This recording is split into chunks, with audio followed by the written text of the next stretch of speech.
have something for you too.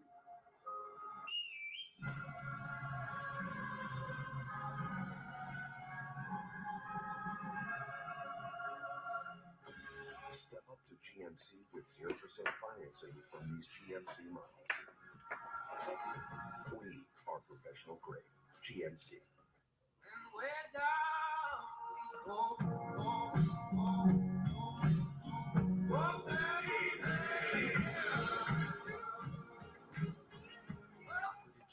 Acqua di Gio Profondo, Giorgio Armani. Shop Target deals all weekend. Save 10% on Target gift cards in stores and online. This Saturday and Sunday only. Just get your offer with Target Circle. Only at Target. What if I was an overly enthusiastic personal trainer? Could I still get the Patrick price? Yep. State Farm has rates that fit any budget. Sweet. Like a good neighbor, State Farm is there. Call or click to get a quote today.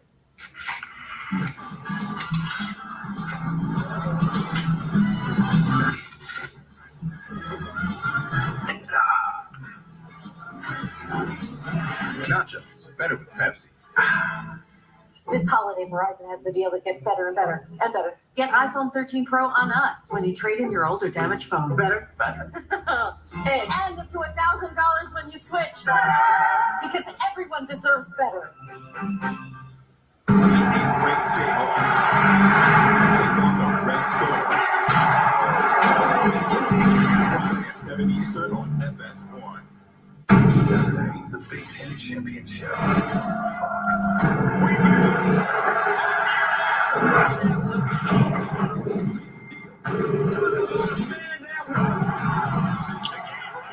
It's the Big Ten Championship. Coverage begins Saturday at 7 Eastern on Fox and the Fox Sports app. The Cowboys passed up a 52-yard field goal try. No surprise, they went forward on 4th and 2. Had a chance for a big play, maybe a touchdown. Prescott and Lamb could not connect. We're back to that moment. First down, Saints. The Cowboys do nothing but their good field positioning from this field goal.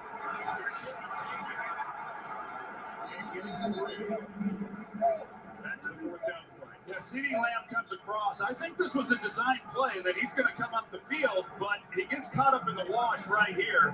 And at the top of this route, Dak's expecting him to look inside. Instead, he looks to the outside, and that's why it was going to take a great catch on Lamb's part in order to haul this in. Prescott sees him. They just are not on the same page. If I'm quarterbacking, I'm expecting that receiver to look to the inside as well.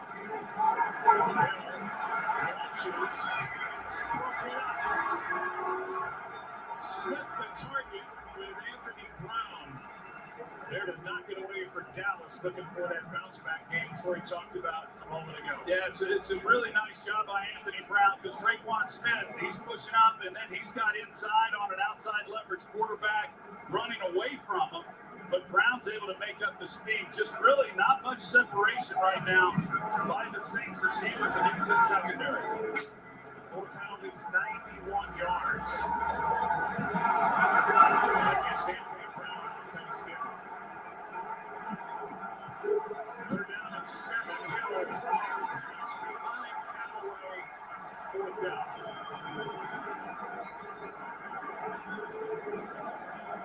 That's just some of the lack of time together and end games. And Callaway, I see what Taysom Hill was saying. He's hoping that Callaway will throttle it down in the zone.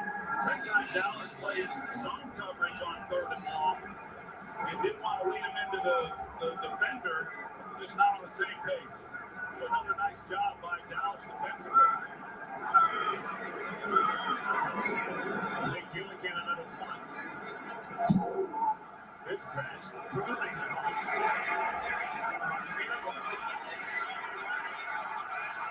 Takes it off. Makes it to the 20. Now the Cowboys will have it for the 3rd time. Taysom Hill in his hand on Dorrance Armstrong in that 3rd down try. Still no score. Where do you find the perfect Taysom Hill doesn't look very good. Well, we found him in Adelaide, between his color-coordinated sticky note collection. and the cutest box lunch we have ever seen. But you can find him right now on Upwork. When the world is your workforce, finding the perfect project manager, designer, developer, whatever you need, tends to fall right into place. Find top-rated talent who can start today on Upwork. Don't be shy now. Like that pride cut.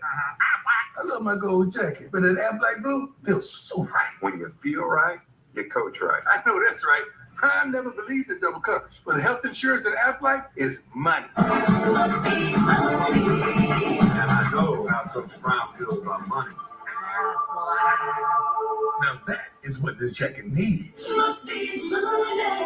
Get help with expenses health insurance doesn't cover at Aflac.com. Who could have known that the right food could help your new friend live their best life? Or give your old friend new energy? Or that the smallest changes could make the biggest impact? You did, and so did we. That's why Hills always starts with the pet's biology, to anticipate their ever-changing nutritional needs for differences you can see, feel, and trust. So you're always a step ahead. Sunday on Fox, Kyler Murray leads the Cardinals against the Bears, or the Washington football team takes on the Raiders. Sunday on Fox and the Fox Sports app. Check for the game in your area. Man, these fries are good. Hey, we gotta go. Can't be late for the Big Ten Championship. Gotta make a pit stop. See you guys on turf. Come on, man. What are you gonna do? Replace me? Ever since South Bend, that guy's been a...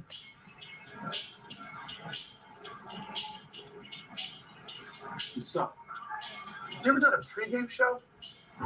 Follow the road to the Big Ten Championship. Pre-game coverage begins Saturday at 7 Eastern on Fox, sponsored by Wendy's. Where's your uniform? Dude, I'm retired. There's a freeze frame with the right hand of Taysom Hill hitting into the right arm of Dorrance Armstrong. And he went right to the sideline. They're looking at his hand, the middle finger. In particular, he's now in a blue medical tent. The Cowboys start after their 23rd possession for Dallas. As Tony Pollard gets one, we've seen 5 possessions so far.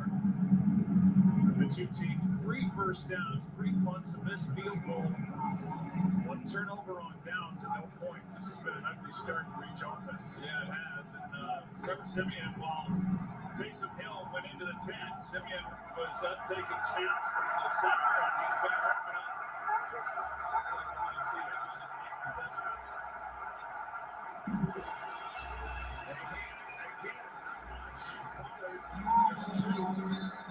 You still have a chance to win $25,000 of Terry's money tonight. Scan the QR code and enter your picks in the Fox Super Sixes Challenge. For a chance at the jackpot. It's free to play. Just download the Super Six app now. Saints have allowed a lot on the ground the last 2 games. They've been a top 5 run defense every year since 2018. After a good start tonight. This Saints defense is helping.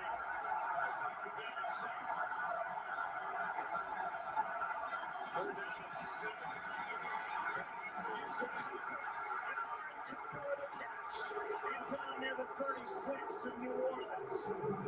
41 yards and welcome back to number 19. Well, really nice round. They can't catch the Saints, who are trying to disguise coverage, and they're rotating to a single high look. And they're able to get, you can see the drop down here. Prescott gets killed, too. Right through the middle. And Dak Prescott reads that beautifully, and a good route by Murray Cooper. 41-yarder to Cooper.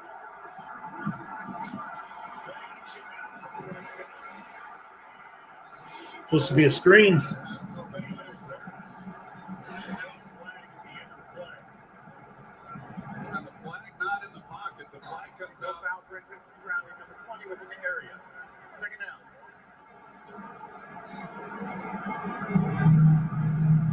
There still may be a penalty on that last play. Here's that previous play where they hit by Granderson.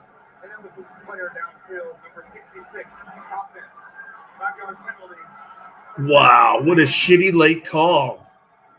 Being ineligible That's ridiculous. There he is right here, the left guard, 66. Ugh.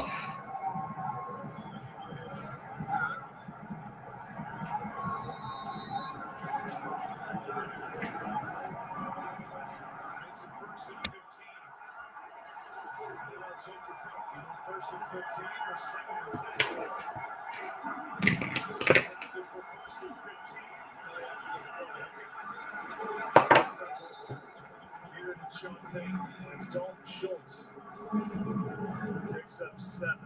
So now you have second and 8 instead of second and 10, I guess. We've seen a lot of quarterbacks this year that have banged their knees and injured their fingers. Here's Lamb with a catch. Great moves. CD Lamb is still rumbling down the 1. Well, that was pretty to watch as 88 went for 32. He went right around Malcolm Jenkins. Well, Malcolm Jenkins, I mean, this is stone cold right there by CD Lamb. Jenkins, who's been in this league a long time, he's a good player. I mean, he just buckles. He couldn't even come out of his stance. It's one-on-one with CD Lamb after he gets the ball. Nice block on the outside. One-on-one right here.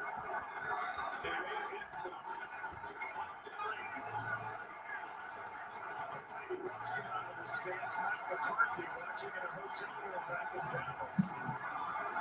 Here's one of the end zone. Gallup twisting it. And a touchdown.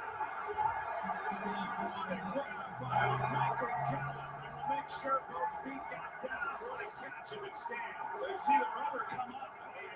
As soon as he caught it, you saw that live. The rubber from that. What a great catch. That's a good opportunity for these officials. Pretty clean right there. Good job by Michael Gallup. Making the play, going where he is in the end zone, and then getting his feet in. Great coverage by Moby. Just a better throw and catch.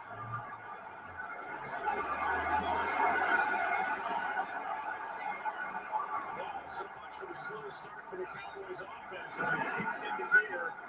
They lead by 7. 41-yarder to Cooper, 33-yarder to Lamb, the 1-yard touchdown throw to Michael Gallup. We'll be back after this from State Farm. Jake from State Farm. What's good? Oh, Patrick. Oh, fam. Just your typical sneakerhead working here for the employee discount. But speaking of deals, I heard regular guys like me are getting the Patrick price. That can't be real, right? Listen, State Farm offers rates that fit any budget, even yours, typical sneakerhead. Wow. Just anyone now? Yeah. Man, these just sold out then. For surprising great rates that fit any budget, like a good neighbor, State Farm is there. Call or click to get a quote today.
Congratulations.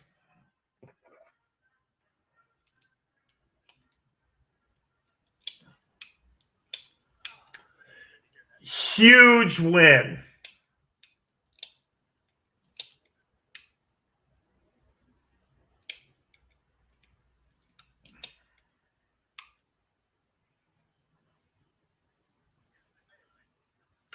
Don't open my show with that, please. I'm not going to talk about that right out of the gate. There you go. And I promise you that. Okay, hey, here's the compromise. Second segment. Okay, that's. Wait a minute. No. This is generic. Open with it. Because we Chris. Yes, open with it. Open with it. Yes. Because it goes into a topic that I'm going to hit on with these coaches and all that. Yeah. Do that. Oh yeah. No. Go ahead. I want. Hey, by the way, no. I want you to listen. Thank you for your patience, dude. It has been a freaking train wreck. It has been getting a modem, getting everything in here, dude. Get this. They gave me a different system too for my stream and everything, and it's clear and all that. It's the guy was really wonderful, man. They replaced just about everything. Spectacular.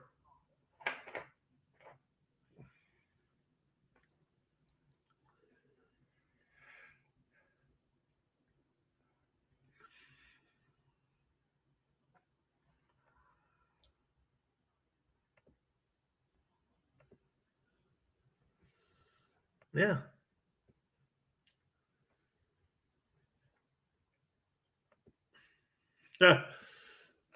Guess what they do? Guess what they did to me so I didn't get the service charge. The guy goes like this to me. He goes, "Listen, can I give you a little advice?" I said, "Yeah." He goes, "Okay. Do you know how much it costs to have somebody come out and do all this stuff? $75 a day. May I make a suggestion to you?" I go, "Yeah." He goes, "Get the insurance. It's $5 a month." And I go, "Okay, we'll put it." He goes, "Fine. Now you're not going to be charged $75 every time they come out there."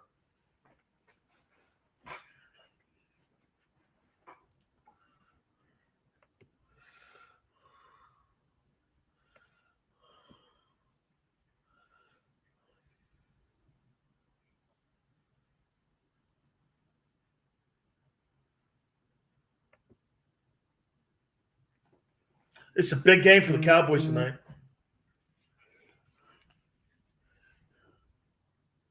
Okay, fantastic. We're good. Hey, can you tell me now who bought it?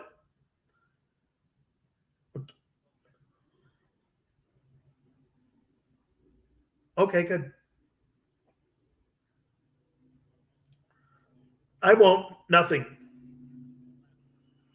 Okay, no, just between a. What do you mean? About? Yeah. I didn't, but I had no idea who it was. I said that no, you told me that it was sold, and I go, Chris never said a word to me. I had no idea. Okay, but I didn't know anything about who the company was because you said I can't say anything until December.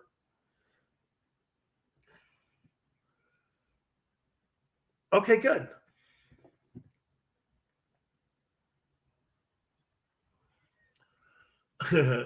Yes, you have.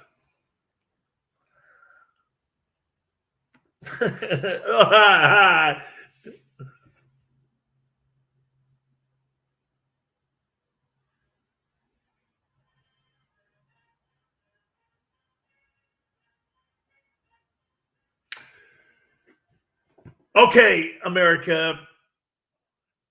Yes, okay. So Dan Sileo, USA Radio Network. Let me say something to you. So we had a little battle prior to going on the air. Chris goes, "I got to open with this." I go, "No." He goes, "I have to." Dan, it's been 10 years since we beat those, and as Michigan people say, those dudes up north. Okay, so he's like, "Come on." I go, "No. I'll talk about it."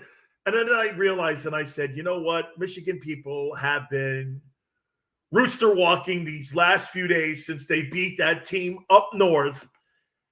Okay, yes, down south. That's right, because if you're Ohio State, it's north and south. I get it. Okay, thank you very much. Thank you for the history lesson there. It was a great game, though, too. Yes, Michigan beats Ohio State, and I'll say this to you. How about this, too? The snow, the big house, the setting. If you closed your eyes for a couple minutes when you were watching that football game, you know what you were feeling? The 10-year war. It reminded me of those games when I was a kid, every November, that I got a chance to watch one of my favorite, if not my favorite, rivalry of college football. And it was my favorite rivalry when I was a kid growing up, was Michigan-Ohio State. That was one of those old school games, and it totally lived up to the billing.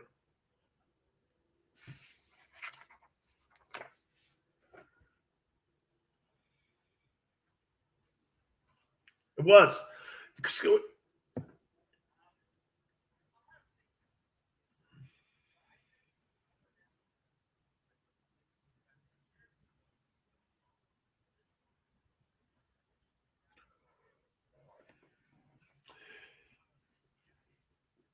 Well, how about this, Chris? You know how you get into somebody's head? You beat the hell out of them at the line of scrimmage. And that's what, for the first time, Michigan has been able to do in the last 10 years, has been able to dominate at the point of attack.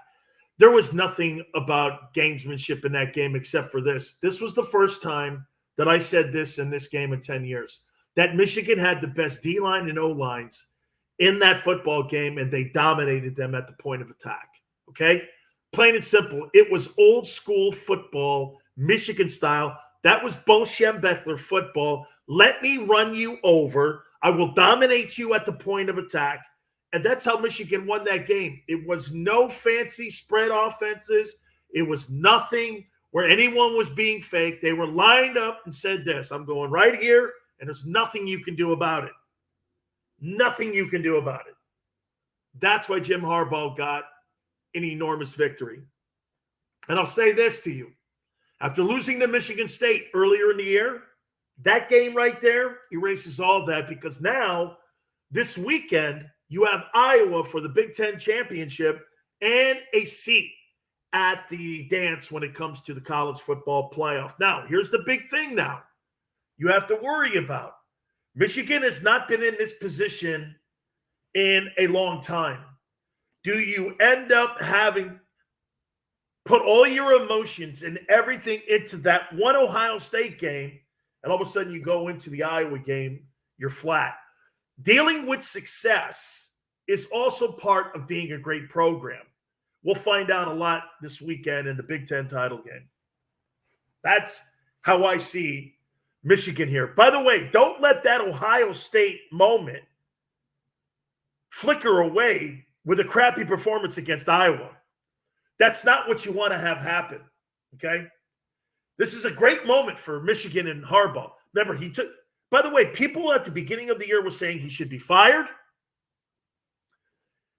He ended up taking a pay cut, and guess what? At the end of the day, the AD and Harbaugh were right to stay. Jim could have went back to the NFL. Numerous NFL teams want him to go back. Remember something.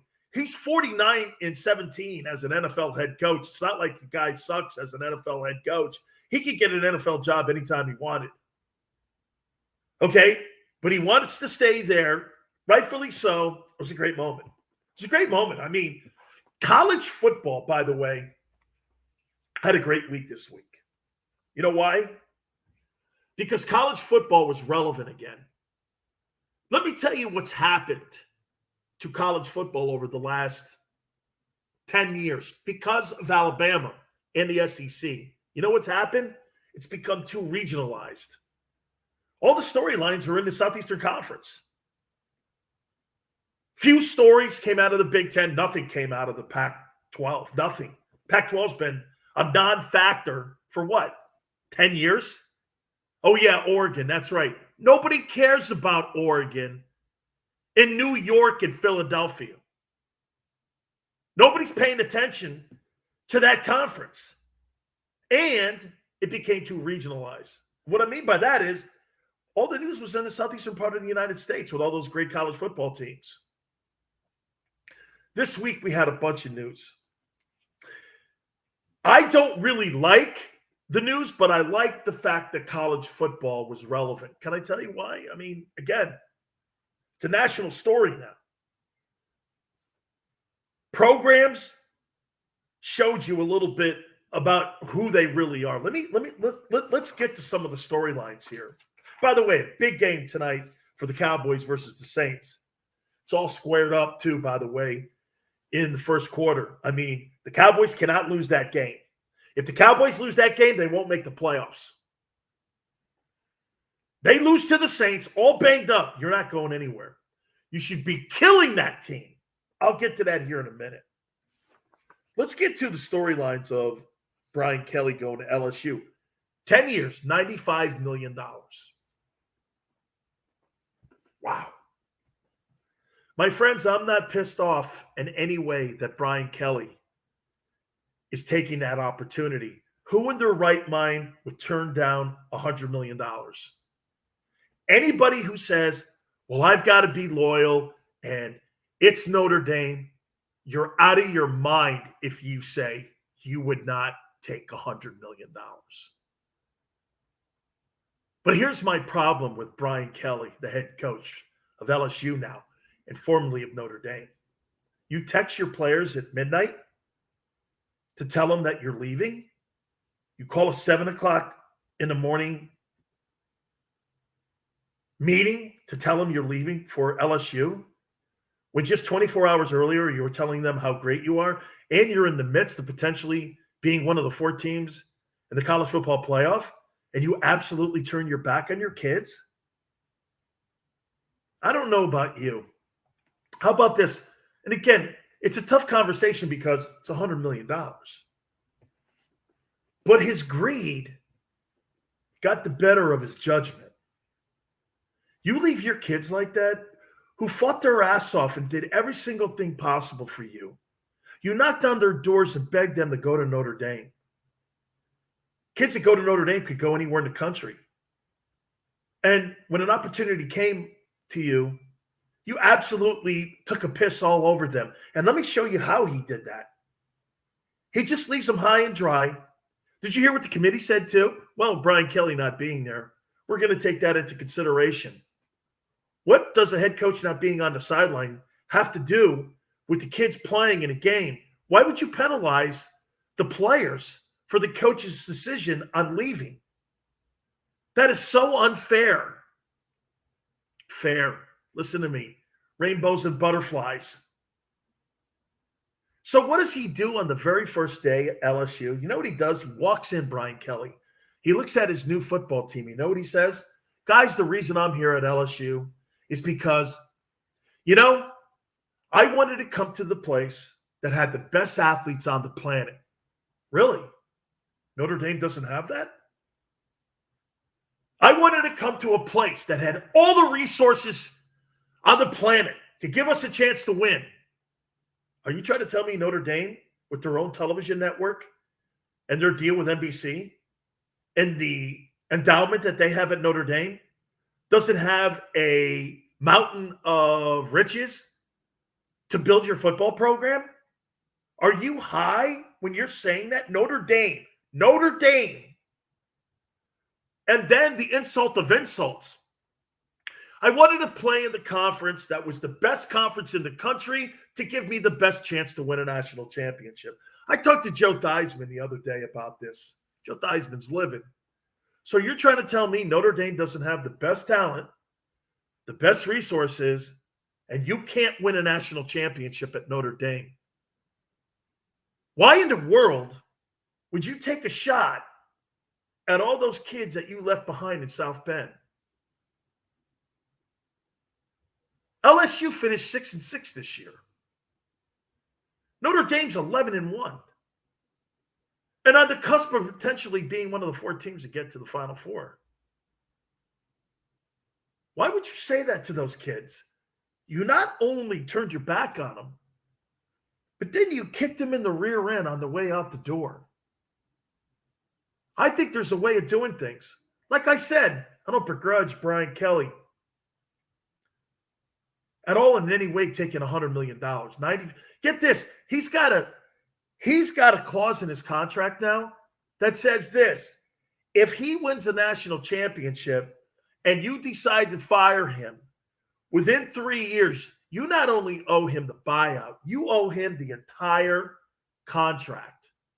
He wasn't going to have happen to him what happened to Les Miles and Ed Ogeron. You're going to pay him $100 million to go to LSU. And let's not kid ourselves here, guys. This is a money grab. This is plain and simple a money grab. You're telling me Notre Dame doesn't have the best players in the country and you can't win a national championship there? Get this, Brian Kelly is the all-time winningest coach in Notre Dame history. But you know how I look at him? I look at him like this. He's like the sauce without the chips. You know the salsa and chips? He don't have a chip. He's not Parsegian. He's not Dan Devine. He's not Frank Leahy. He's not Rockney. He's not Holtz. You know why? Those guys all delivered national titles. Well, he won the most games. So what? When you coach at Notre Dame, it's not about winning 10 games. What do I always tell you? Don't thank me for not robbing a bank. You're 11-1. Well, it's Notre Dame, dude. That's why you're there. Absurd. He handled that poorly. His decision is not a poor decision. His behavior is typical. Remember, he left Cincinnati high and dry like that. Remember those kids were going to play against Florida in the Sugar Bowl? Tebow wiped the floor with them in that Gator team. He left them at an awards banquet. Hey, guys, I'm leaving for Notre Dame. Bye. See you. It's typical. Remember, coaches all lie. It's part of the – but I'm not mad at him. It's the game. There's no guardrails. Remember something here. Don't hate the player. Hate the game. Okay? Hate the game. Brian Kelly didn't do anything wrong. College football has no guardrails against this stuff. This is going to be a major topic here tonight because I'm going to talk about Lincoln Riley going to Southern Cal. By the way, that's an ego move. That's an ego move. Riley leaving Oklahoma, going to USC. It's an ego move. I don't know if you heard some of the things they're giving him. Cowboys in a big game tonight. They've got to win. We're going to hit on all this, man. A lot of stuff to hit on. You keep it here on the Dan Sileo Show.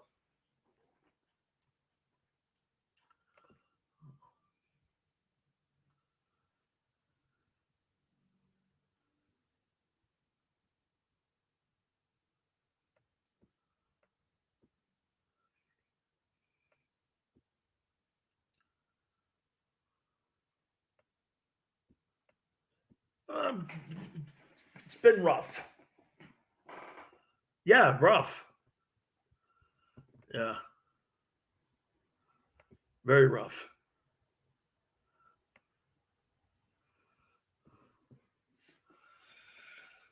I'd ask for an hour, but I've missed too much. I can't.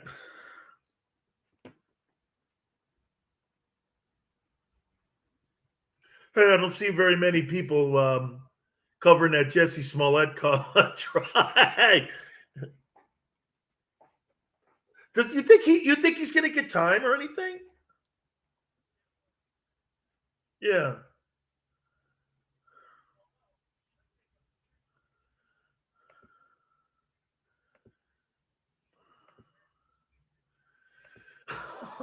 Oh my God Almighty!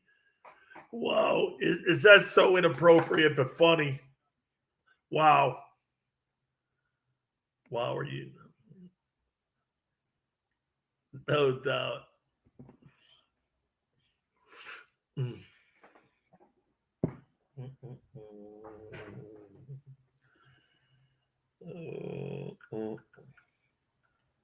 No. I'm with you. I get you. I got it too.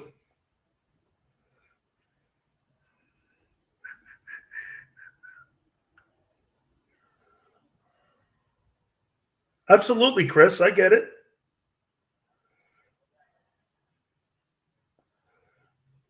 Why?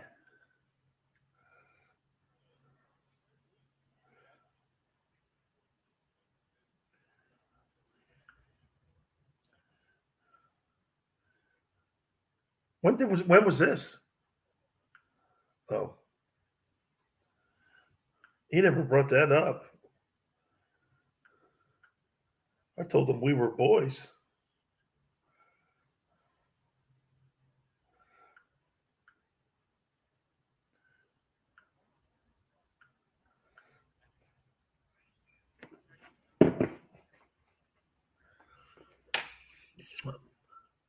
That's for damn sure.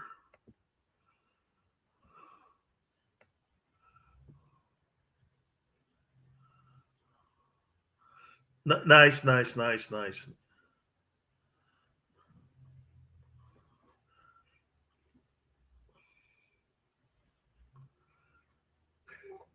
Nope, I hear you.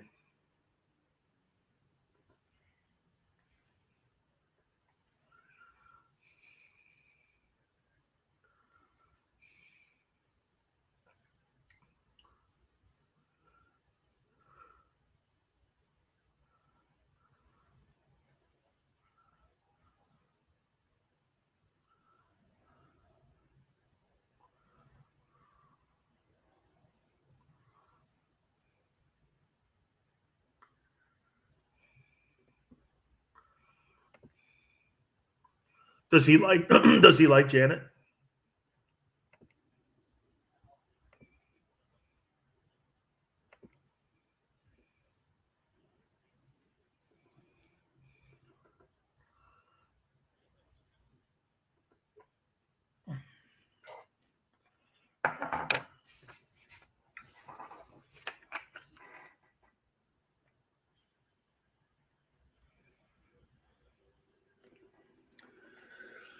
Dan Sileo, USA Radio Network. Antonio Brown has been suspended by the National Football League for using a fake COVID card. I want to hit on that. We'll do that in a little bit here. These college football musical chairs, a lot of money in the game. Don't ever come to my show and tell me college kids shouldn't be paid when coaches are making $11 to $12 to $13 million a year. Who do you think are giving those coaches the opportunity to make that money? And don't ever tell me college football is about the kids and about the bowl experience. Coaches make $150 to $1 million in bonuses if they get their team to a bowl game. You know, Nick Saban will make $150,000 just for winning 11 games, another $1 million for getting to the SEC title game, another $1 million for getting to the playoff, another $1 million for getting to the national title game, and then another $1 million for winning it on top of the 11 he makes. That's college sports, amateur sports. How come everybody in college football is being paid like a professional except the actual athletes on the field or court? How do you rationalize that out? I'm going to get to SC in a second. That's what I tease going in here. But you know what I never want to hear ever again also? So this kid, Nakobe Dean, that plays for Georgia, All-American linebacker, best defense in the country, number one team in the nation. Why in the F would that guy play in the Southeastern Conference Championship game this weekend when he's a top 5 pick and will be guaranteed $40 million? What if he injures himself in that SEC title game in Atlanta? Why should he do it? For what? My alma mater? College spirit? A ring? Some bowl swag? Why should he do that? So his coach can make $1 million, Kirby Smart, if he wins the SEC title game?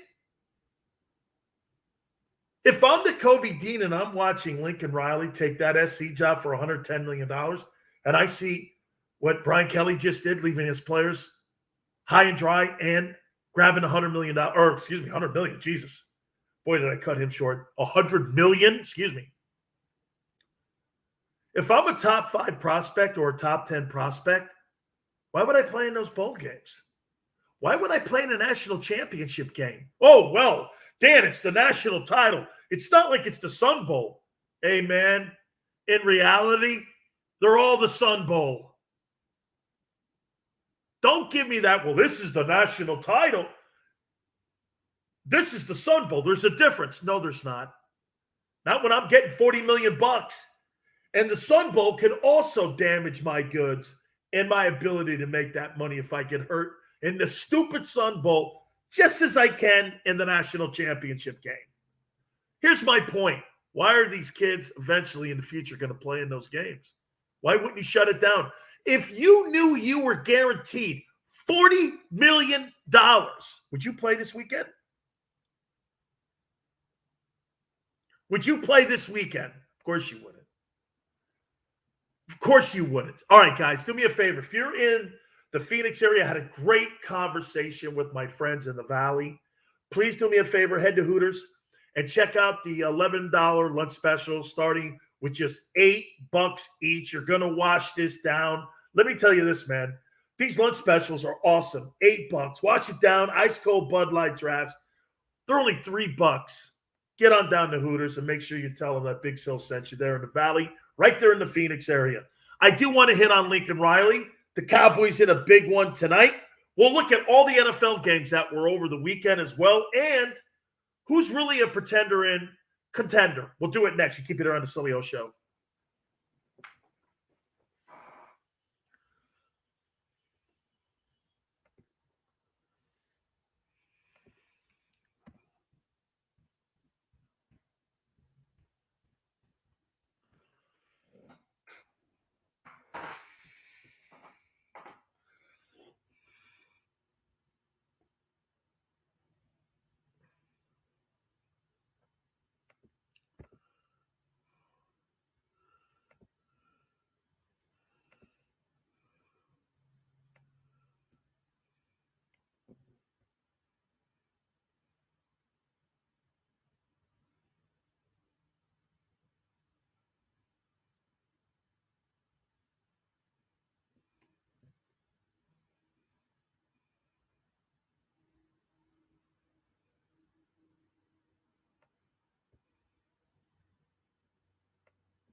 I see what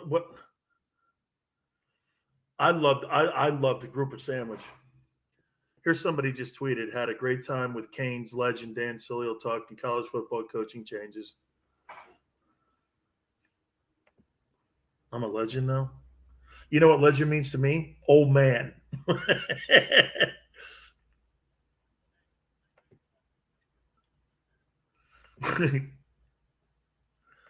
Dude, legend sounds like you put like a guy out the pasture.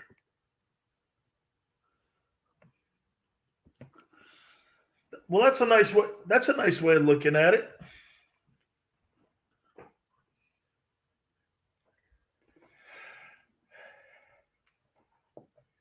Yep.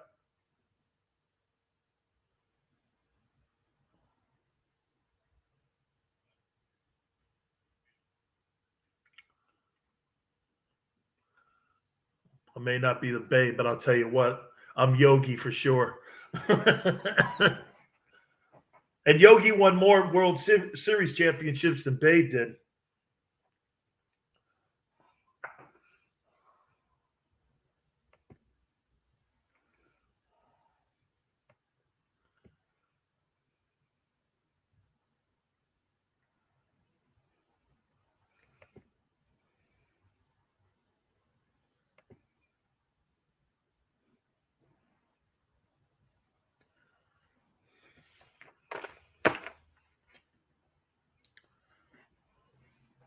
Yeah.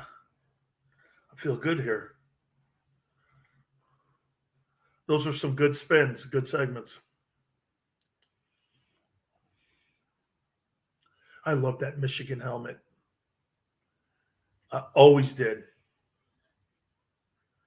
Tell me.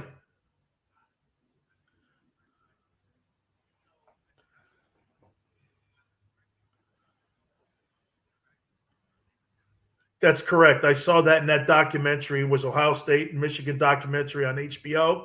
And I remember, you're right. That's exactly what that was. Was it during the Tommy Harmon days? Yeah.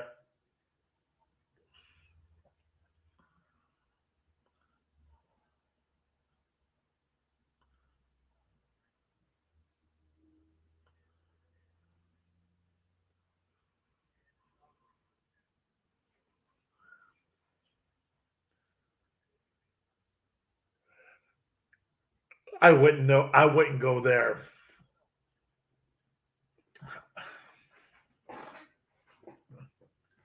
Michigan was also the school that did not want Notre Dame to join the Big Ten. And the only school that did was Michigan State, and that's why they keep Michigan State on the schedule. And they cut Notre Dame, they cut Michigan a few times off that schedule. That's a fact.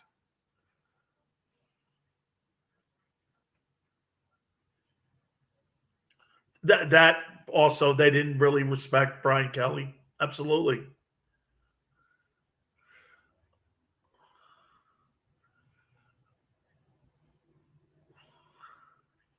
Yeah.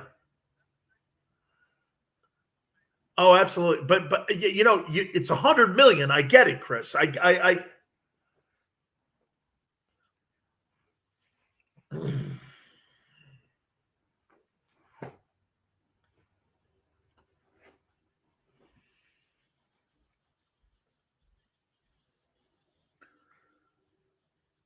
Dan Sileo, USA Radio Network. Thank you for coming aboard. Man, there's a lot of stuff. Chris just brought a great point up. He goes, Brian Kelly couldn't wait a few months to take the LSU job. He couldn't finish out what he started. You know how you always tell somebody, especially when you're telling student athletes, finish what you start? What kind of lesson is that? Then again, I get it. Look, I'm not doing rainbows and butterflies here. So I understand that. Okay. Look, I perfect world crap. I'm not doing any of that. But here's what's happened again. Don't be mad at Brian Kelly. When they put the early signing date for December 15th in, that's why coaches are getting fired like this now. December 15th is early sign. Brian Kelly now is going to flip some of the people that he had going to Notre Dame to LSU, and early recruiting, okay, is a result. This is collateral damage of that. That's why you see Lincoln Riley and you see all these coaching moves before December 15th. It's the game. It ain't the player. Brian Kelly's doing everything right within the system. Does it look scummy? Yes. But college football, when it's this type of conversation, is scummy. Recruiting is scummy. It's ruthless. Here. So Lincoln Riley takes the Southern Cal job. It's an ego move. Did you hear what they gave? Listen what they gave Lincoln Riley to leave Oklahoma. He sold his house in Norman. And you know what USC did? They bought it $500,000 above market value. They gave him a $6 million living allowance, which means he can buy a $6 million home. And he sold his house to USC. He's making basically $8 million to $9 million off that transaction alone. To move a college coach from Norman, Oklahoma to Southern Cal, I don't know about you, but OU's been more relevant than USC's been in the last 10 years. And here's the problem that you have with Lincoln Riley moving to USC. The Pac-12 is not relevant. And don't come knocking on my door if I'm an East Coast kid. You think I want to be playing football games at 10:30 at night Eastern time? Why do you think nobody wants to play out west? All the kids, even that live out west, are going to the Southeastern Conference. Here, check this out. You know, This is a great move for the coach. But you think this is really going to spark kids to want to stay in Los Angeles because Lincoln Riley is the coach at USC? I could give a rat's ass about Lincoln Riley. I was a 4-star kid, okay? And when someone knocks on my door today, this is what I would be looking at. So who do you play, coach? Well, this is USC. We play UCLA, Oregon, Oregon State, Cal, Stanford. I'd be like this. Okay. Well, I was just talking to LSU, and they play Texas A&M, Alabama, Florida, Tennessee, soon Texas, OU. I mean, Georgia, South Carolina, Ole Miss, Mississippi State. I'm on national television, and I'm playing in front of 100,000 in every single one of those stadiums. You're out of your mind if you think I'm going to go play at USC because it's you, and I'm going to go up and play against Oregon State and the Beavers. And my family can't come see me because I'm halfway across the country. No dice. Don't knock on my door. I'm not interested. Southern Cal doesn't have the same punch it once had. It just doesn't. It doesn't have the same punch. You think Notre Dame does too? You want to know the true reason Brian Kelly left Notre Dame? I'll tell you again, some of these schools that have paid this money, you question their mentality here.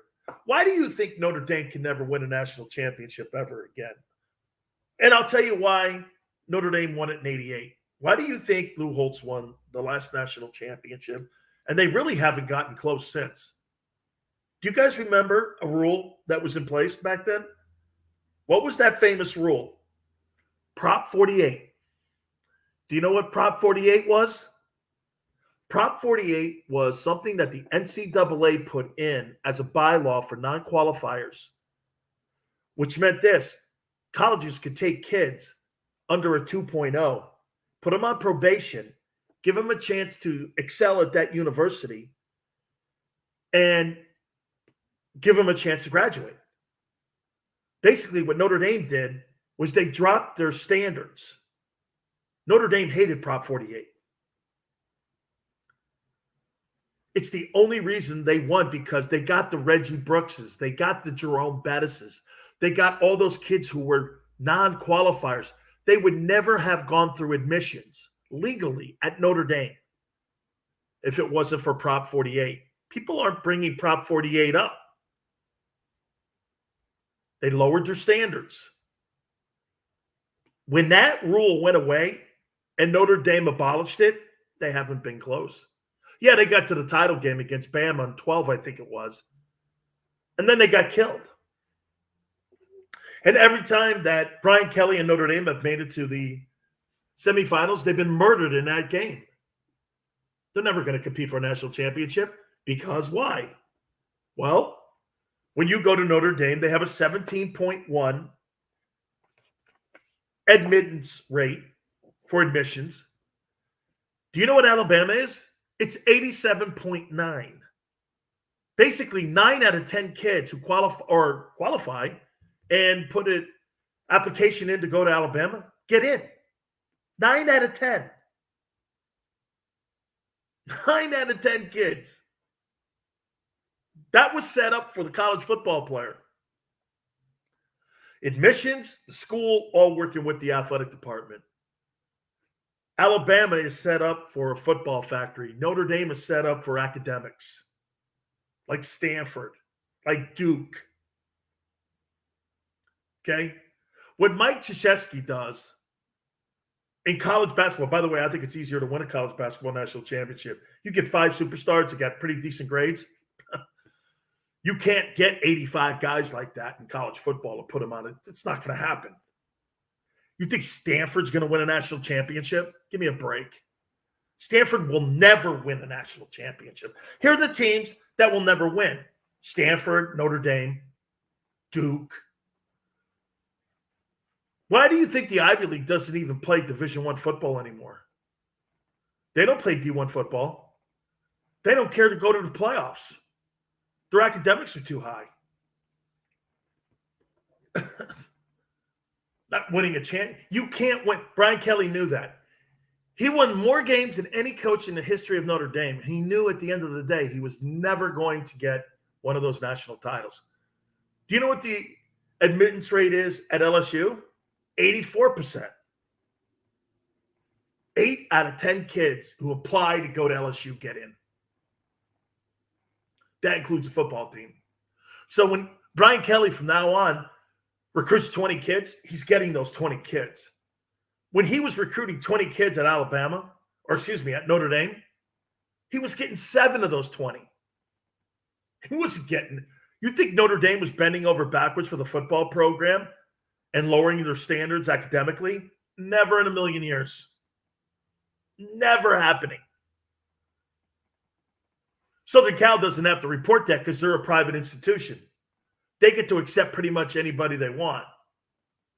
Okay? And you can take anybody you want because just like Miami, it's a private school. You don't have to disclose things.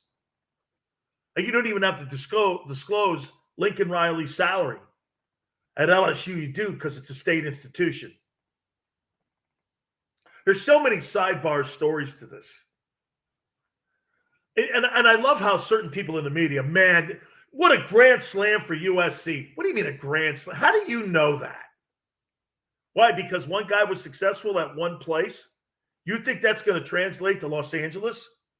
You're going from Norman, Oklahoma to Los Angeles, California. It's like going from the moon to the sun. You see, in Norman, you can lie to kids. Those LA kids are going, well, okay, I get the only reason I'm opening the door to you and the only reason I'm picking the phone up is because you are Southern Cal. Yeah, I'm being recruited by LSU and Alabama or Michigan or Ohio State. Why would I stay in Southern Cal? Well, it's USC, it's the Pac-12, and Pac-12 hasn't been relevant in over a decade.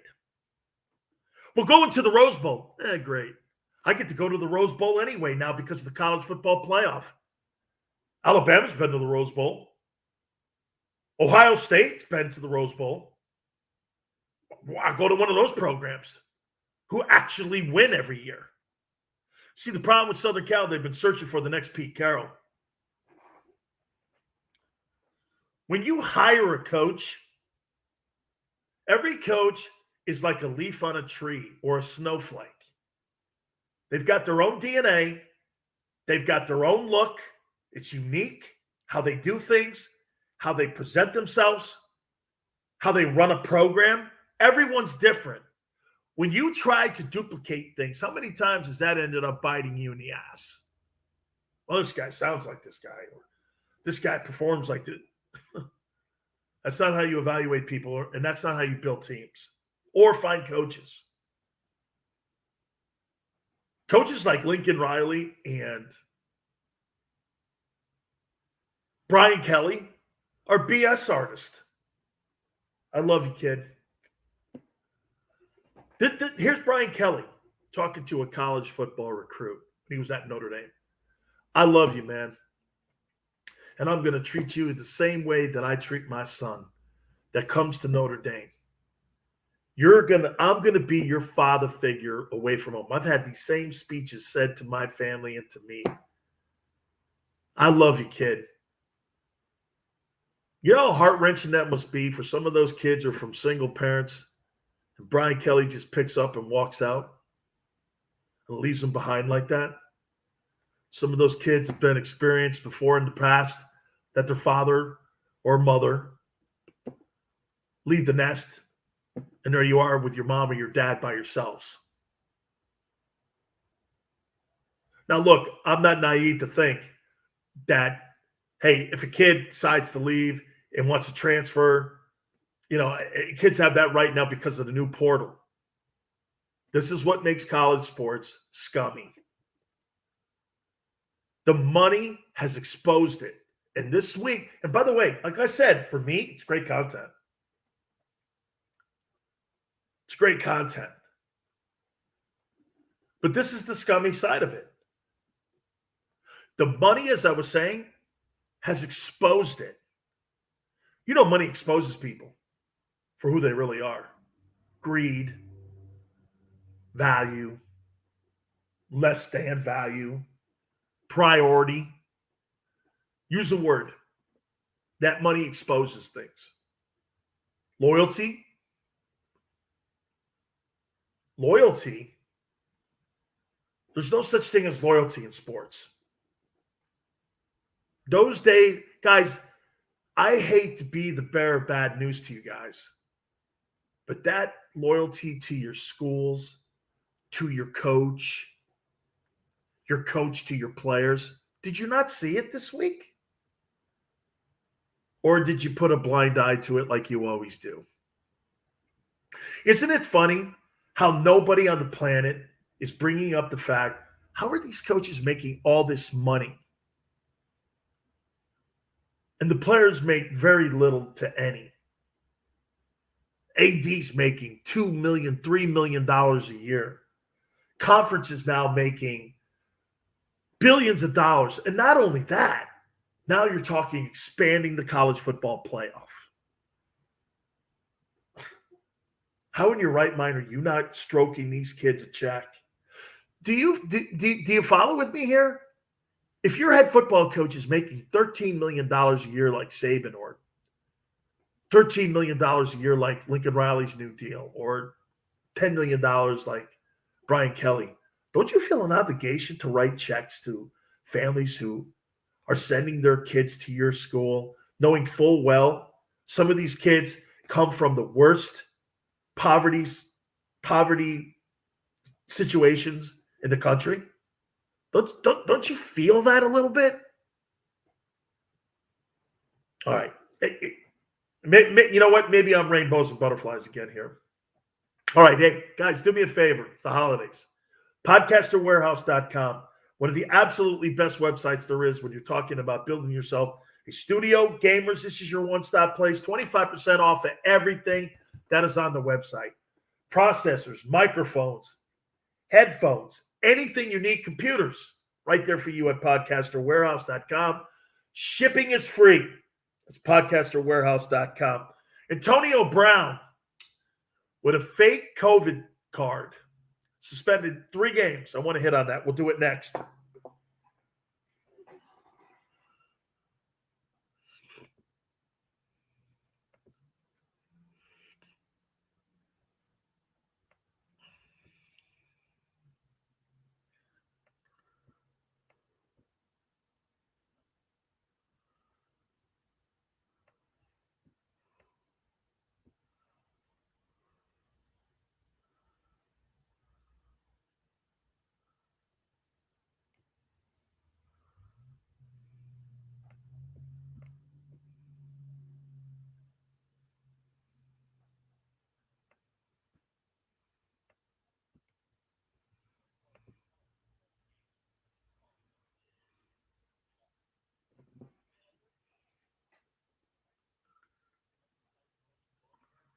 If they transfer,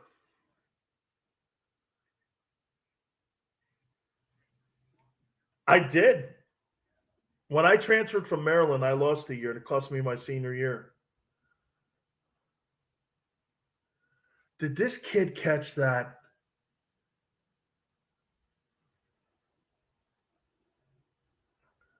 Did he freaking catch that? He caught NFL Fox.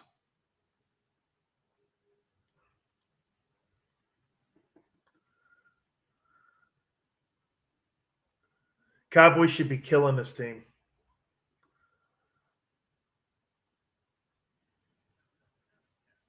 A hell of a catch, though, right?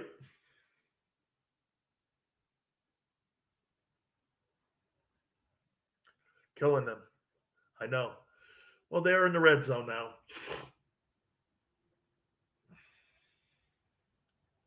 Oh, come on, man. That's holding.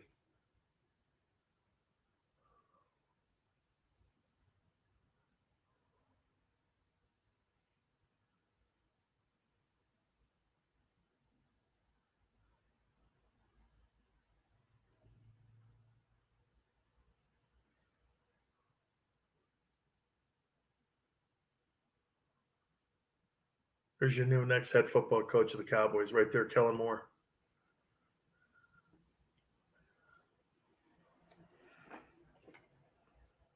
Oh, yeah. Yep.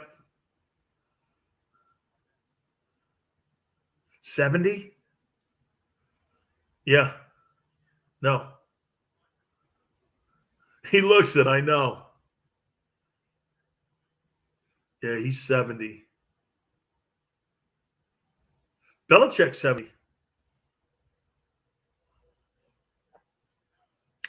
Correct. That I heard.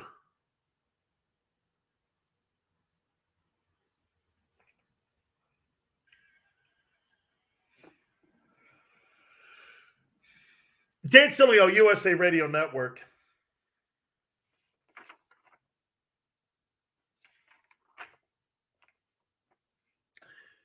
So Antonio Brown has been suspended by the National Football League.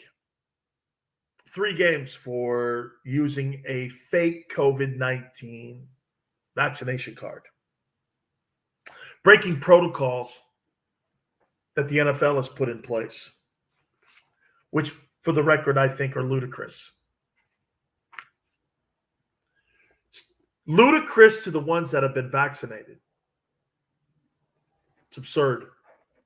It's absurd how we act and how we're acting still to this day. Most Americans, are fed up with this, especially during the holidays here. Oh, I'm going to tie it in here now. I don't feel I owe you an explanation publicly at all. Why would the NFL make this public? Why wouldn't the NFL just say that he was suspended for protocol issues for COVID-19? Why would they take the extra step to vilify the guy in public about using a fake card? Why is it in the NFL's interest to tar and feather these players publicly like they did Aaron Rodgers and now like they're doing Antonio Brown? By the way, I'm not defending Antonio Brown here. I'm not defending him for using a fake COVID card. But why would the NFL step over the line and say, here's why? I thought your medical issues and your medical history was a private thing between you and your bosses. If they find that you have a misstep in the protocols when it comes to COVID, can you imagine this? Think of this for a second. Yeah, well, I can't. We had a conversation in the hiring practice. I didn't hire this person here because he's got diabetes, and we can't hire him because he's got diabetes, and we can't. We're not set up in case he has like a seizure or something in there. We're just not set up for that. Or the guy's got a heart problem or whatever it is. You don't have to tell your employers anything about your health issues when you're applying for a job. You don't have to divulge anything. That's private stuff. How did it get to a point where COVID's not private? Isn't that medical history? We are over the line here. That's my problem with it. I'm not saying that every business can't have a set of procedures and steps to take from people getting sick from this virus. I am not down there. I'm not using my platform here to tell you to get vaccinated or not. I'm just saying, why wouldn't all of us in this country want to protect our own privacy? Where did our privacy go? You have no right, one, to ask me. Secondly, to know whether I've been vaccinated or not. And by the way, the courts are kind of on my side now with this. I can't wait for this thing to get to the Supreme Court. All those mandates that Biden has, they're going to be destroyed. They're going to be destroyed. It's not constitutional. And if it's not constitutional, you have no right to talk to people about vaccinations. You have no right. Am I wrong when I say this?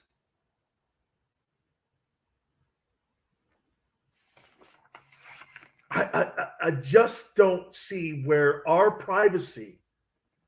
Boy, I'll tell you, man. Americans today, you know where I blame this thing? This goes back almost like to the Patriot Act. Because 9/11, it opened the door for people to like look into your phones, and because of the terrorism and people, the terrorist threats and everything, were so scared and things, right? We have allowed our government to look into your bank account transactions now. We live in a different world, folks. We live in a different. Again, I'm not defending him for what he did, not in any shape or form here. I'm just saying, man, why did the league go over and step over their bounds here with this? All right, listen. Russell Wilson, I think he's out of Seattle. We're going to take also a look at where teams are as we head into the stretch run for the NFL playoffs. We're going to reset and keep everything right here on the Dan Sileo Show.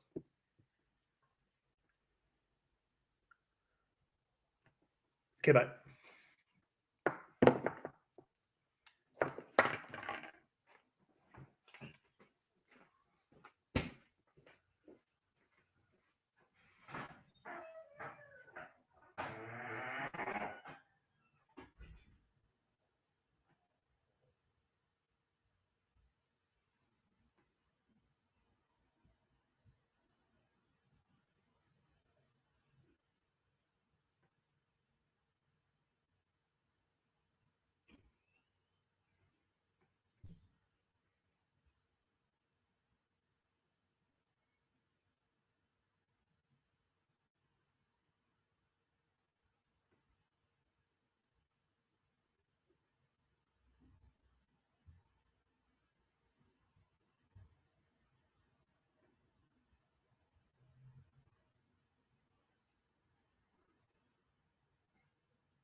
I'm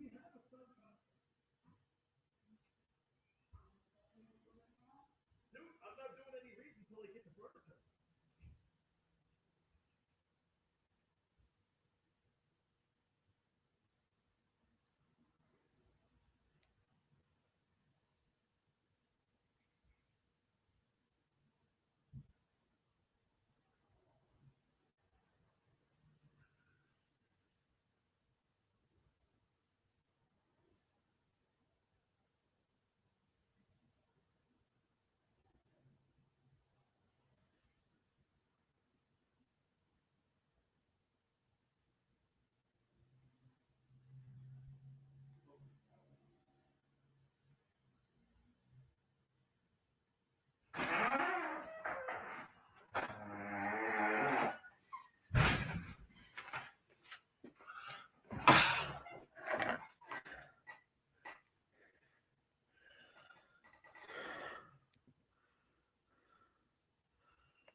Yep, that's right.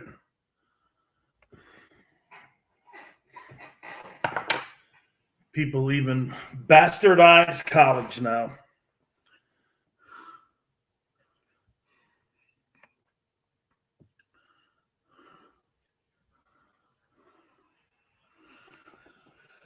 Oh, Brian Kelly, man. He'd have been thrown into pit. No. Yeah, Brian Kelly got thrown into money pit. Look at that. They just paused the SDSU vaccination mandates. Of course they did. They're not legal. Can't make somebody get a vaccine.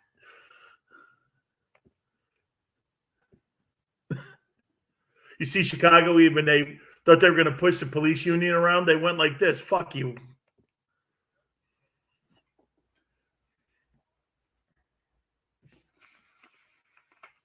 Huh.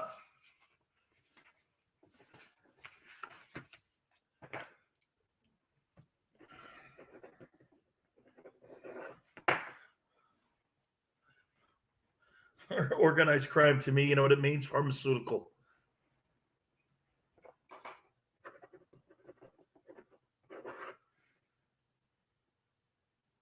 Chris? What's up?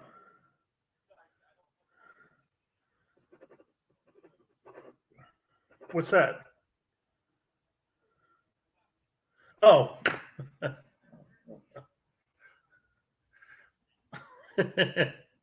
What does it? There isn't. It's things that people do. It's saying, there's nothing there to that.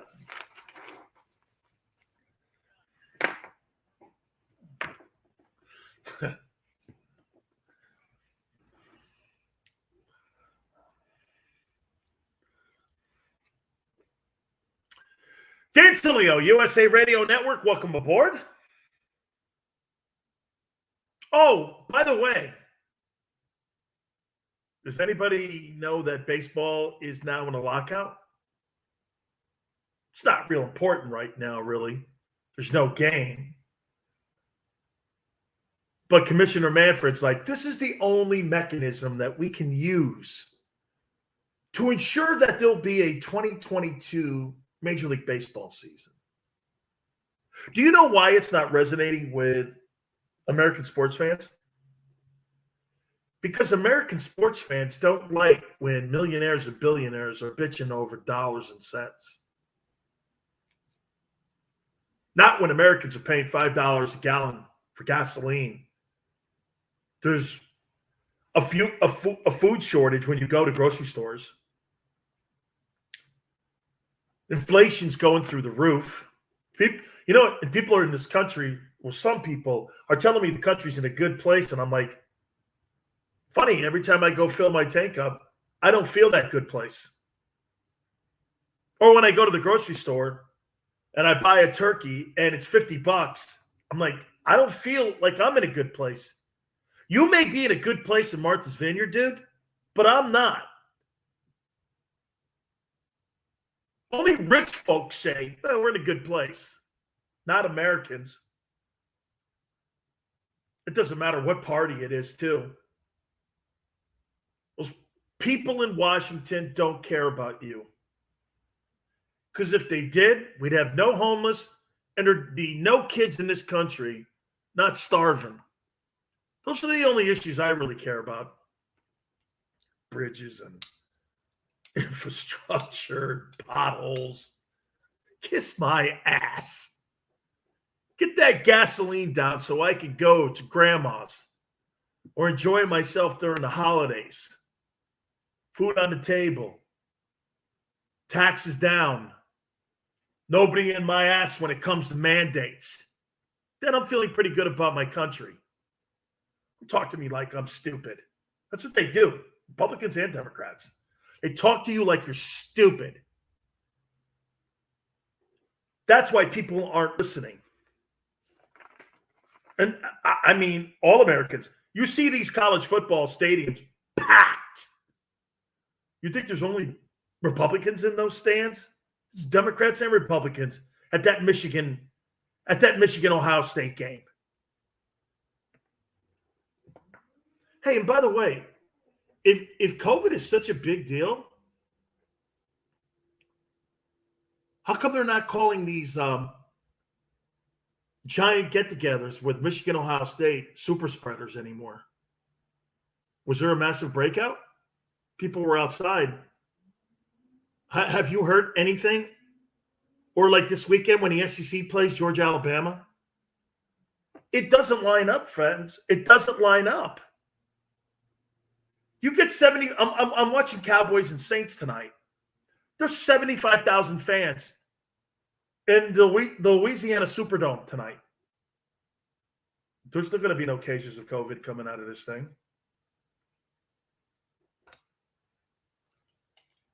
I'm just saying. That's why I'm having a hard time believing it myself. And now you have a lockout in baseball. Let's just bitch about more billions of dollars between the players and the owners. I don't think fans care about it that much, to be honest with you. I don't care if a Major League Baseball player gets an additional $20 million added to his salary. I could care less. I just care that you start the season in April.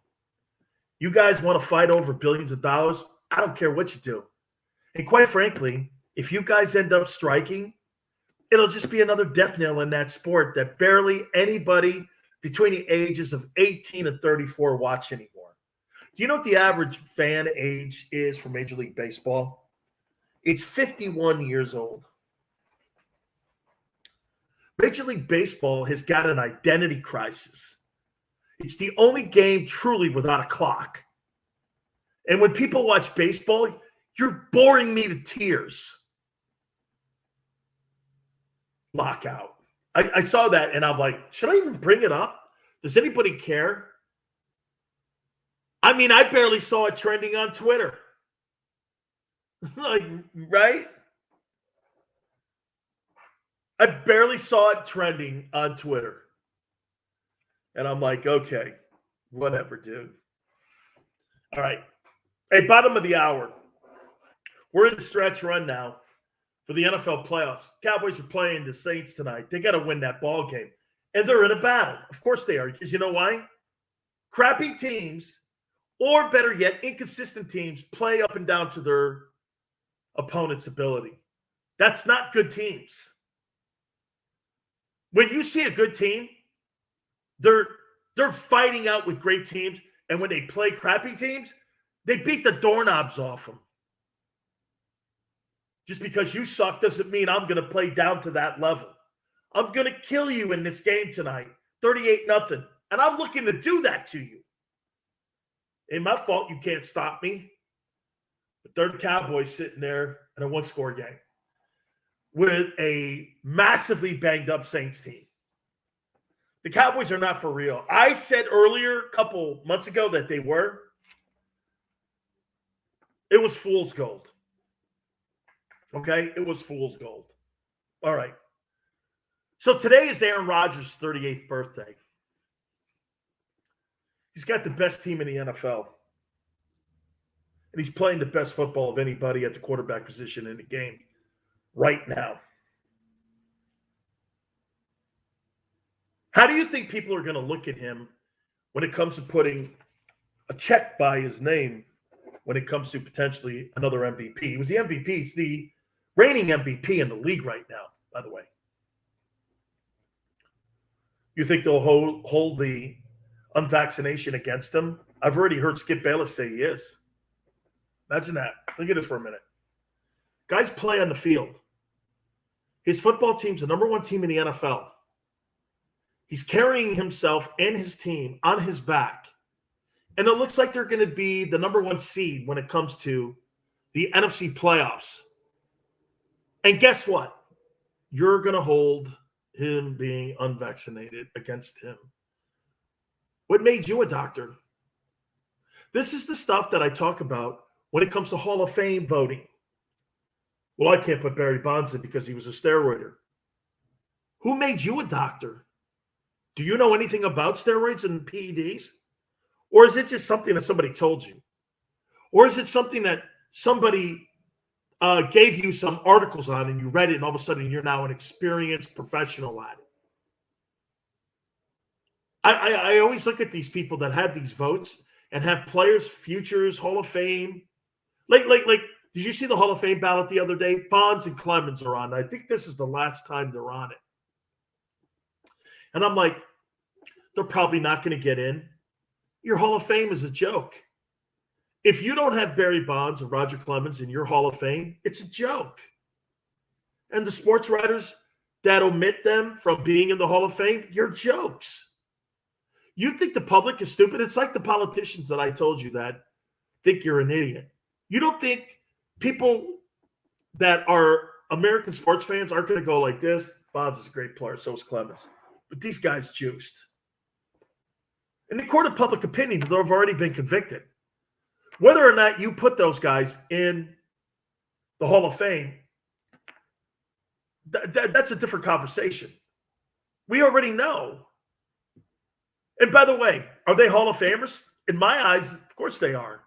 Clemens is one of the greatest right-handers in the history of the sport. Bonds is one of the three greatest hitters in the sport. You can't have a Hall of Fame without Bonds and Clemens in it. You call yourself a Hall of Fame. And Rose, for that matter. Did you see now, too? Tonight, the National Football League is having PSAs for responsible gambling. Oh, my God, the hypocritical things that go on nowadays compared to what people used to say. Hey, man, really? Wait, I saw a PSA on Thursday Night Football for responsible gambling because the NFL is now taking in the gambling money from Vegas into sports books. Oh, my God, Chris. And, you know, baseball has it, too, now because they're going to try to – get this, they're trying to put a sports book at Wrigley. Wait. But here's the beautiful. You can't have gambling in it. Now you're doing PSAs to make yourself feel unguilty of the money that you're going to take from the gamblers in the casinos in Vegas and Atlantic City.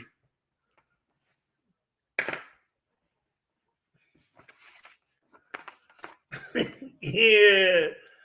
Hey.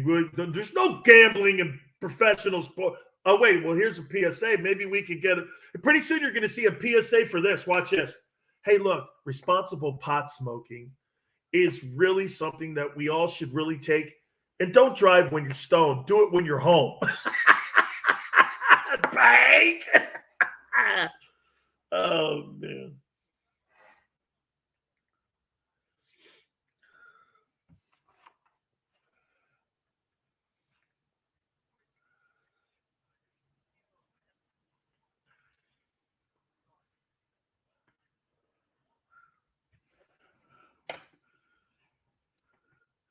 And not only that, okay, when you're talking about those two players there, you're talking about generational guys that were not just Paul Molitor.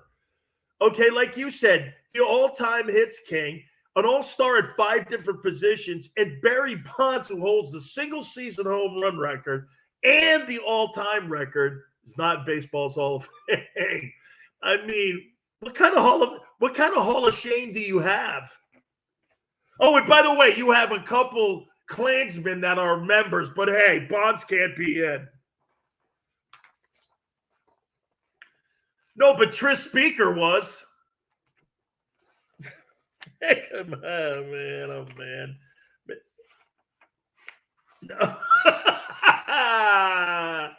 Oh, the woke Hall of Fame. Yeah, you get your commemorative, my woke necklace. Once I get inducted into the Baseball Hall of Shame. Thank you very much. Good night. Hey, try the veal.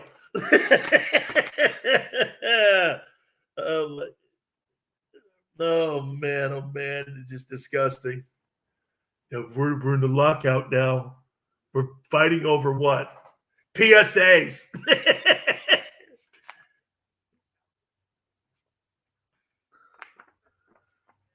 So either February or like beginning of March. Yeah, no. What's this? I got nothing. Oh, yeah. It almost seems to me like what they did was they wanted to be relevant because college football and the NFL have dominated the headlines, that they had to just go, hey, we're in a lockout. Hello, over here. No one cares. Hey, Rob Manfred, nobody cares. By the way, in case you're asking, who's Rob Manfred? He's the commissioner of Major League Baseball. Oh, man. By the way, can I show you what truly greatness is? I want to do it next. We'll do it here on the Dan Sileo Show.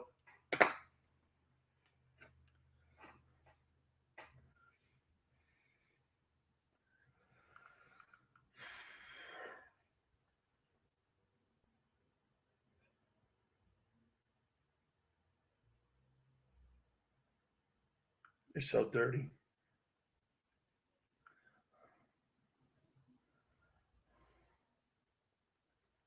I love these like Facebook requests from Hong Kong, China. I'm a legend in China. I'm a legend in China.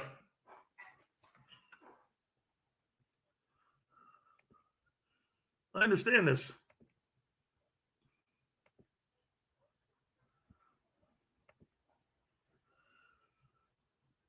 Yes. No. And from what I understand, one of them has a sickle and a hammer in both hands. So, I mean, I saw that doll, and, I was asking about copyright violations, but from what I understand, international property and international theft has gone on over there in that place for a long time. So there's nothing I can really do. And plus, Kim's a piece of shit anyway, so we can't do anything to him. Thanks, Chris. I really? Okay.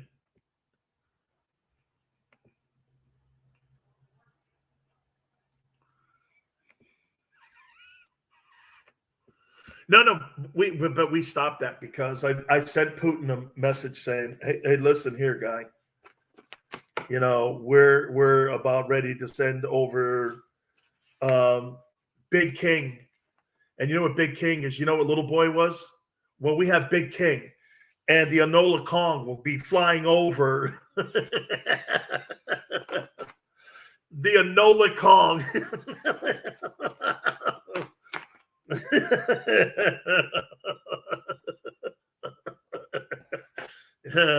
Yep. The Enola Kong will be flying over Minsk. Just Minsk. I don't care. And then you'll be minced meat.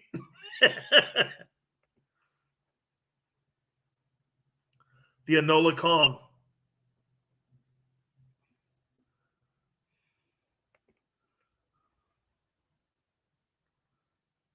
Sam Mills was a great, get this, Sam Mills. No, man, get this. He was cut by 4 different teams because he was 5'9" and he was a linebacker.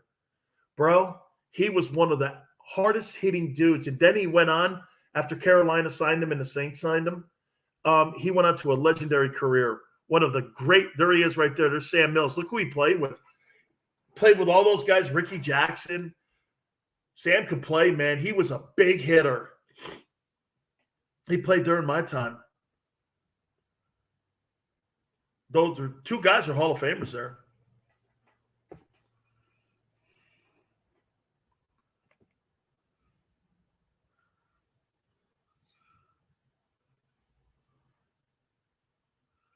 Oh, it's loud as hell. Oh God. And then you go over to like down Bourbon Street. Places like never closes. I mean, it's a great time. I played in the Sugar Bowl there in the Saints a few times.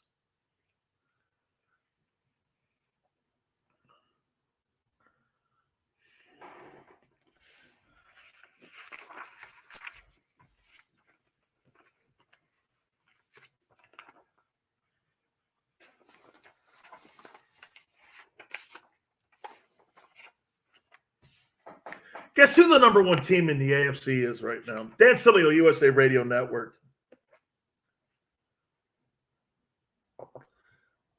This is a lesson in greatness.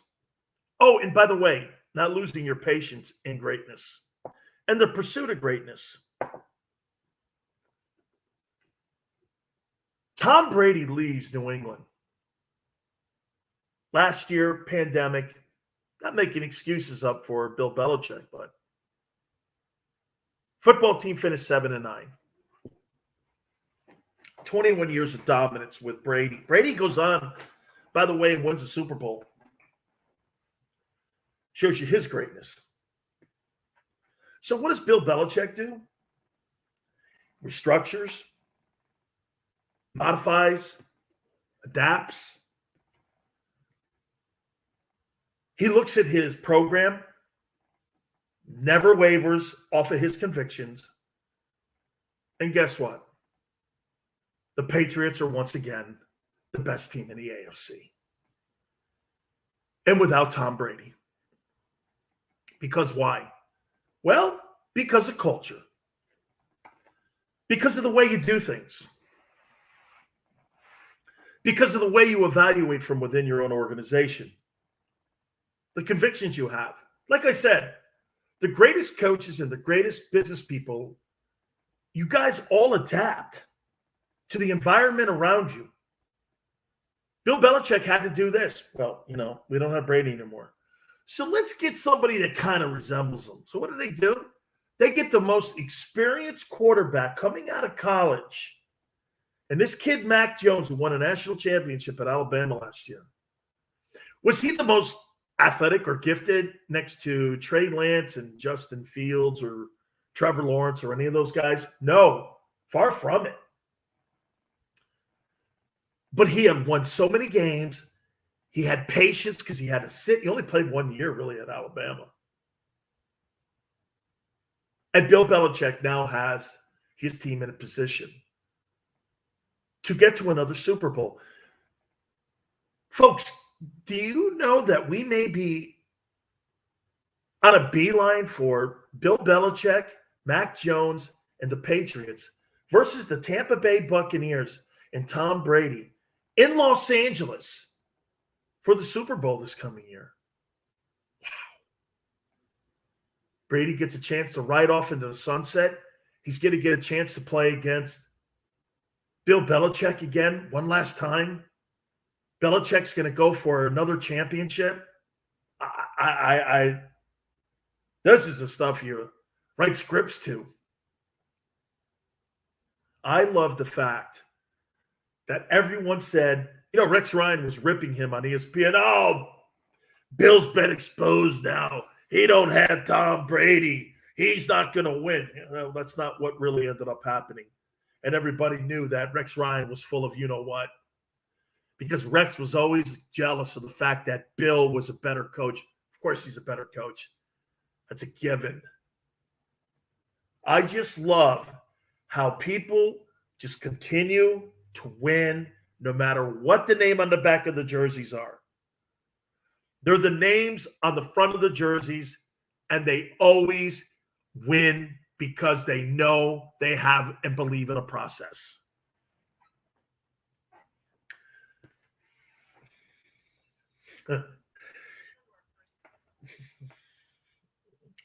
Smooth.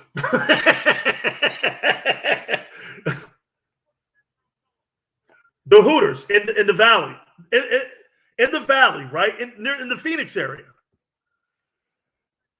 This is my boy Bill Belichick eats at Hooters, man. Have you not seen him with a bunch of Hooters in his hand? I'm talking sandwiches. Folks. Head to Hooters in the Valley there, man. Check out the 11 o'clock lunch special starting for just $8. Wash it on down with some ice cold Bud Light drafts, $3. See you at Hooters. Great time for everybody. That's all for our friends in the Valley there in the Phoenix area. We're in the stretch run of the NFL playoff run. We'll take a look at those teams. We'll do it next. You keep it here on the Dan Sileo Show.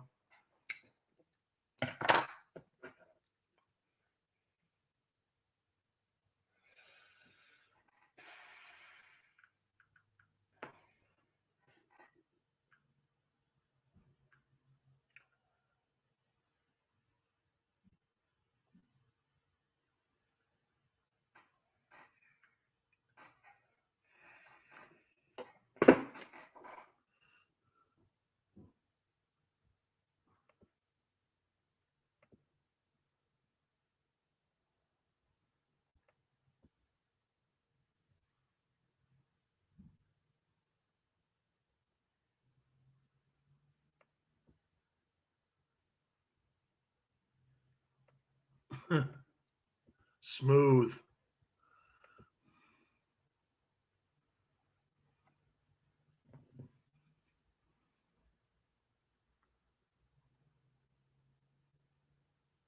Saints are keeping this. This is such a Saints game.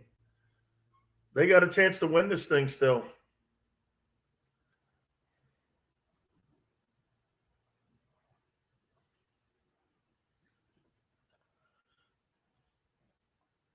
No, I think they're injured.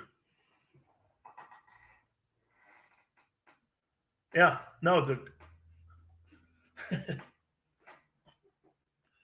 I know. Thank you.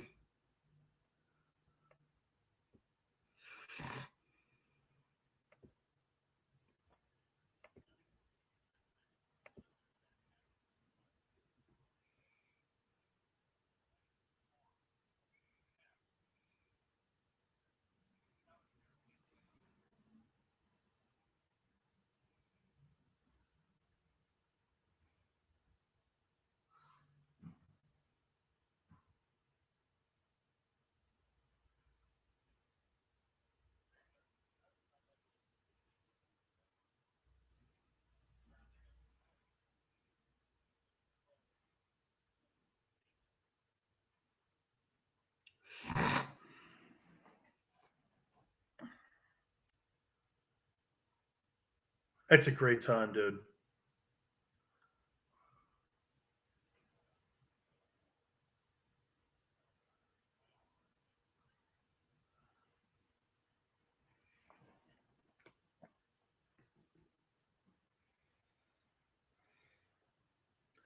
First game's the worst. The rest of them are pretty decent.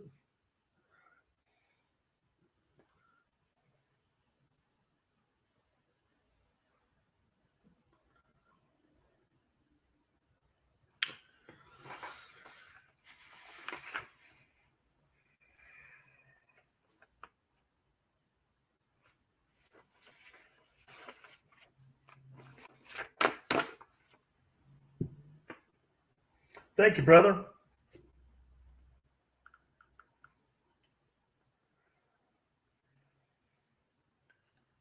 Got a lot of people doing great things behind the scenes for Big Sills. 2022 is going to be a different year. And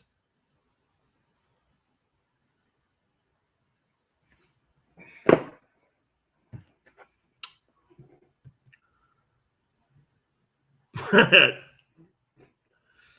haven't talked to that dude in a week. Oh, yeah. Yeah, he's all right. You know, he's just. Steve's an overthinker, brother.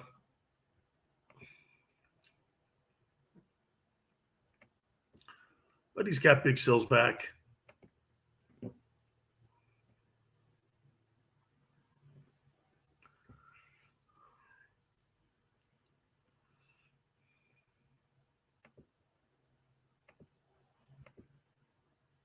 Oh, of course. And Chris, really, my whole thing with him was I go, you know, Chris said something, and then I told him, "Miss, I have no idea." Chris didn't say anything to me about that. He goes, "You know, I really can't say anything." And I said, "Well, I don't know. If he could have, he would have." All right. Yeah. Got it. I got it. Ugh. Dan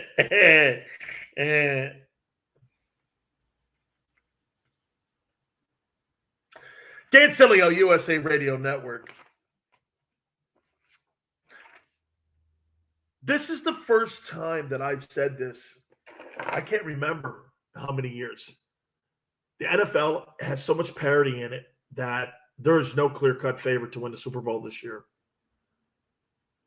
You were to tell me who your favorite is right now, I guess Packers and maybe the Patriots. I couldn't tell you. Every week it's a different chapter in this epic story that the NFL has this year. By the way, the ratings have been enormous. Did you see what that turkey game rating was for the Cowboys and Raiders? 40 million Americans tuned in to watch that thing. It was the highest rated regular season NFL game since 1990. 40 million Americans saw a game with 28 penalties in it. That's something the league wanted, but I mean, Cowboys and Raiders, and the Raiders ended up with a banged up team taking out the Cowboys, but 40 million. Man, there's an appetite for football right now. What a huge appetite. And the storylines, as we said, you know, we've been talking quite a bit about the college football storylines. You know, let me ask you this. Before we get into the NFL here, would you send your kid to play for Brian Kelly? Brian Kelly has put a lot of guys in the NFL. Brian Kelly is a hell of a coach.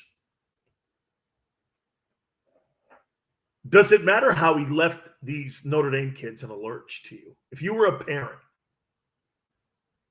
would it, or am I thinking too old school? Because if you're a kid who's a superstar player, especially in the Louisiana area, you know, that's also one thing. Remember this, that area, kids stay in Louisiana. You know, when you're a Florida kid, look at the options you have. Florida State, Florida, Miami, SEC, ACC. The kids love the state. Okay?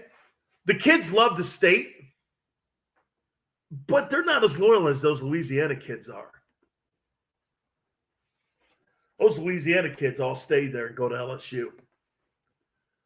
They love that place. So Brian Kelly knows that.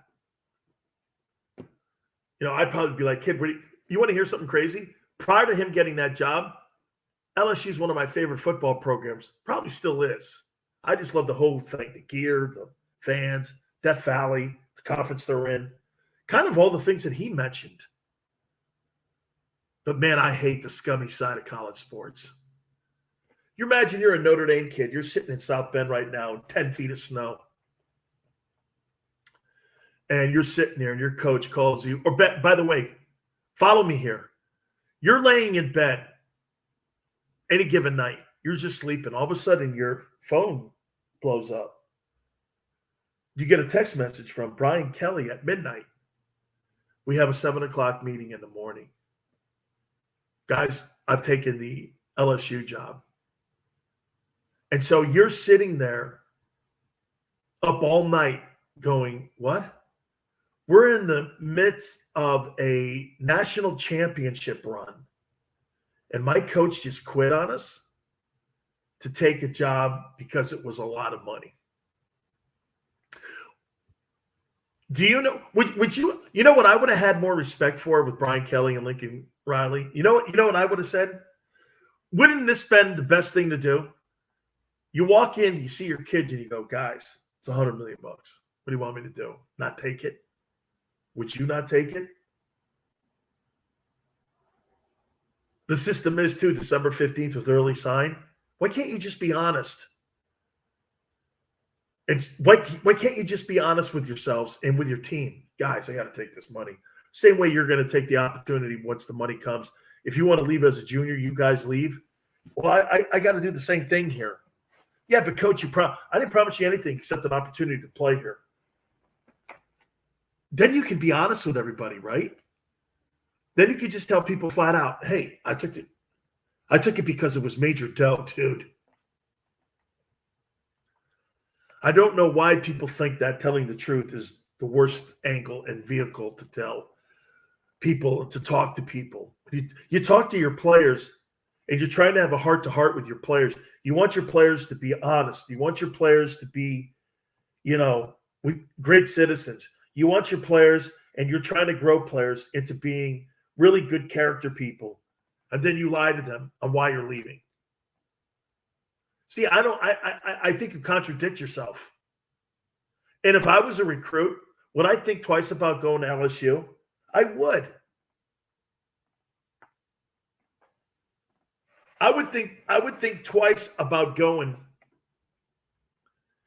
to LSU because I don't trust him. And how about this? It's not that I don't trust him. It's that I don't believe him. Maybe it's the same. I just don't believe him. Do I think he'll win at LSU? Follow me here on this one, though. Guys, know this. So the guy he replaced, Ed Ogeron, won a national championship 3 years ago. Last year, he's the only coach in the country not to get the benefit of the COVID-19 ramifications, players opting out. Ed never got the ability like James Franklin did at Penn State or anybody else did if they had a crappy year. Even Jim Harbaugh, nobody said anything about it. But Ed was held to a higher standard. Then they had a 6-6 season, and he was out. 3 years removed from winning a national championship, okay? 3 years removed, they fired him. Brian Kelly, they'll fire his ass too. They'll pay him off, and they'll fire his ass. You're not going to get the latitude that you got at Notre Dame, at LSU. You're not. They don't care down there. And get this, everybody is on the hot seat in the Southeastern Conference because of that guy in Alabama. All right, let me get over to the NFL. We're now in a stretch run. By the way, the Cowboys have taken a commanding lead against the Saints. Saints are driving now. It looks like this thing could come down to the fourth quarter again here. So we'll see how this thing plays out. But the Cowboys have to win this game. And we'll add this into our conversation here. It is really starting to shape up now where you're starting to see teams starting to really make a play now for their positioning in the playoffs. How about this? Let's start out in the AFC East. How about the Patriots at 8-4? They got a big game on Monday night against the Bills. The Bills are in the second hole there. And let me tell you something here, man. The Bills are a good football team. I think the Bills have an opportunity at doing some fabulous stuff. But the Patriots are outplaying them right now. And in my opinion, I got to tell you something. New England wins that game. They're going to be 9-4 on the season. And in my opinion, they're going to be in the driver's seat in the AFC. That is a damn good-looking football team. They're number one in points allowed. They're number one in the AFC in rushing the football. They're number one in least amount of penalized yardage. They got a lot of things going in their favor. It all comes down to coaching. In the AFC North, it's between the Bengals and it's between the Ravens. How about Lamar Jackson and how well he's played this year? He's another MVP candidate here. I so love that guy. He's one of the top 5 quarterbacks now in the game. How about Joe Burrow? Remember I told you when Joe Burrow came out of LSU? Remember what I told you? I told you that Joe Burrow was going to be a carbon copy of what we see with Tom Brady. He's a gamer. He's smart. He's accurate. I love Burrow. Burrow has changed the Cincinnati Bengals. Who would have thought this? The Bengals are better than the Browns and the Steelers now. Okay, in my lifetime, I've never said that. When I played and since I've been covering them, I have never said that. The Steelers are probably going to be in line for their first losing season under Mike Tomlin in 15 years. The AFC North, well, Mike Vrabel's such a great coach. They're 8-4 on the season right now. They don't have any Derrick Henry. I still think they're going to come back. The Indianapolis Colts, they had a great game against Tom Brady last Sunday. Man, that was a great football game. They're 6-6. I think the Colts are still in the mix here and still have an opportunity to potentially get to the playoffs. I really do. I think they have an opportunity, man. I'm a fan of what Carson Wentz is doing. He's resurrected his career. That was a train wreck that was going on in what we saw in Philadelphia with him. Frank Reich's done a really great job with him. AFC West, Kansas City, 4 straight wins. And we're now seeing this football team look a little bit like they did 2 years ago, not 3 years ago. I thought they were more dominant 3 years ago when they won the thing. 4 in a row, they're playing well at home. And they're starting to pick it up playing well at the chance when they have to go on the road, but still inside their conference, man. They're 2-4 in the AFC. They've got to turn that around. Chargers are kind of right there, but they're wobbling a little bit. This division got out to a great start, but it's kind of come back to the pack. The Raiders are still hanging. You know, with all the chaos with the Raiders this year, the Raiders have had a hell of a season. And you know what? Derek Carr's an MVP candidate. Your coach gets fired for racist emails. You got a player on that team who killed somebody because of DUI. You got another guy who tweeted out a low-life tweet. You got all that stuff going on inside that organization. And there's Derek Carr putting up great numbers. He's really a good player. You know what, too? Derek Carr is really underrated as a player. He really is underrated. Over in the NFC, Cowboys are in action tonight. They got to win this game against the Saints. They're in control, but the Saints are driving. 7-4. Washington. They win this weekend. Washington 6-6. What a great job by Riverboat Ron. And this Tyler Heineke kid, he can play, dude. This kid, Tyler Heineke, you know he's 1-1 against Tom Brady? Who would have thought that? Tyler Heineke is 1-1 versus Tom Brady. And in that playoff game last year against Brady, it was a one-possession game. They had played that wild card game in Washington. Hey, man, that kid can play, dude. He's a good football player. They may have found their quarterback and didn't even know it. I think the Packers in the North are the best team in the NFL. 9-3. Minnesota's kind of floundered around. I don't really think anybody's in that division going to threaten them. Minnesota, though, I don't know if Mike Zimmer's going to survive this year, but I got to tell you, man, this kid Aaron Rodgers is on his way to another MVP. That guy is such a great football player. We get to the South, we got the Buccaneers, 8-3. You know, they've been a little inconsistent this year. They've been a little inconsistent. However, there they are at 8-3 again. They got a better record than they did a year ago. Okay? Better record than they did a year ago. Brady's putting up better numbers. And there's no doubt that they're going to be in the conversation when it comes to a team that you're picking to get to the NFC Championship game. They win this weekend. You know, they're right there battling it out with the Packers for the best record in the NFC. The rest of the division's not much worth to talk about. Out west, best coaching job of the year. by a guy who sucked in college, Cliff Kingsbury. His team's 9-2. Kyler Murray's been out for a couple weeks now, and they're still winning games. Arizona has been an incredible story. 9-2. Steve Keim, the general manager at the beginning of the year, said this. He goes, we got to win this year. We're a playoff team. Well, they surely are. They're on their way. Let me throw this at you about the Rams. Super Bowl's in Los Angeles this year, too. I want to throw this at you here. You know Jared Goff, the guy they traded to Detroit, and they got Matthew Stafford to come to L.A.? Do you know 4 of the last 5 years, after 11 ball games, do you know what the record was in Los Angeles? 7-4. The only difference is that for you to get Matthew Stafford, you gave away 2 first-rounders and a third to be in the same place you were last year. Do you think you have buyer's remorse a little bit?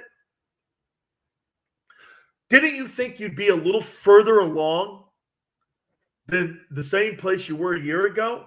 And you surrendered first-round draft picks. I don't know the next time the Rams have a draft pick. I mean, they've traded everything away. The Jalen Ramsey, Matthew Stafford, they've given away a bounty of their future to play right now and win right now. And these guys are in the same position they were a year ago. Are you happy if you're Les Snead and Kevin Demoff, the front office of the Rams, to be in the same place you were a year ago and you gave away your future? I don't know about that. I don't know if I feel good about that. I don't know if I'm good with it. All right. It's time for this coach to call it a career. I really love this coach, too. One of my favorite people. I'll tell you who that is. We'll do it next.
That's it. That kid Parsons is some ball player. Don't throw a pick, Dak. Don't throw a pick.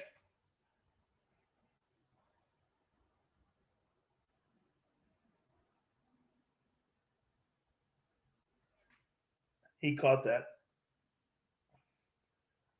That CeeDee Lamb can play.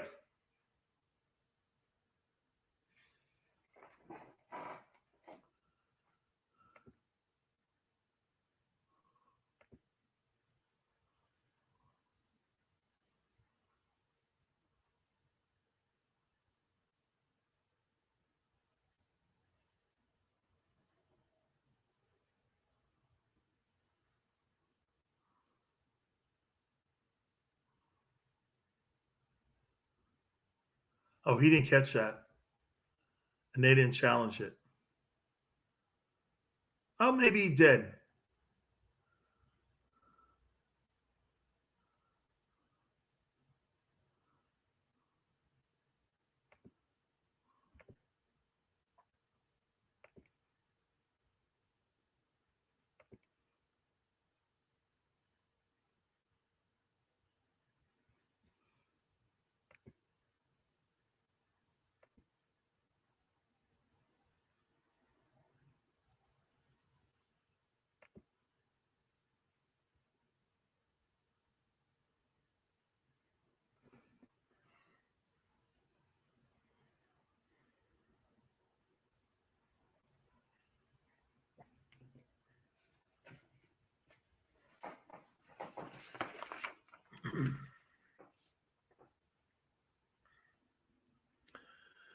Dan Sileo, USA Radio Network.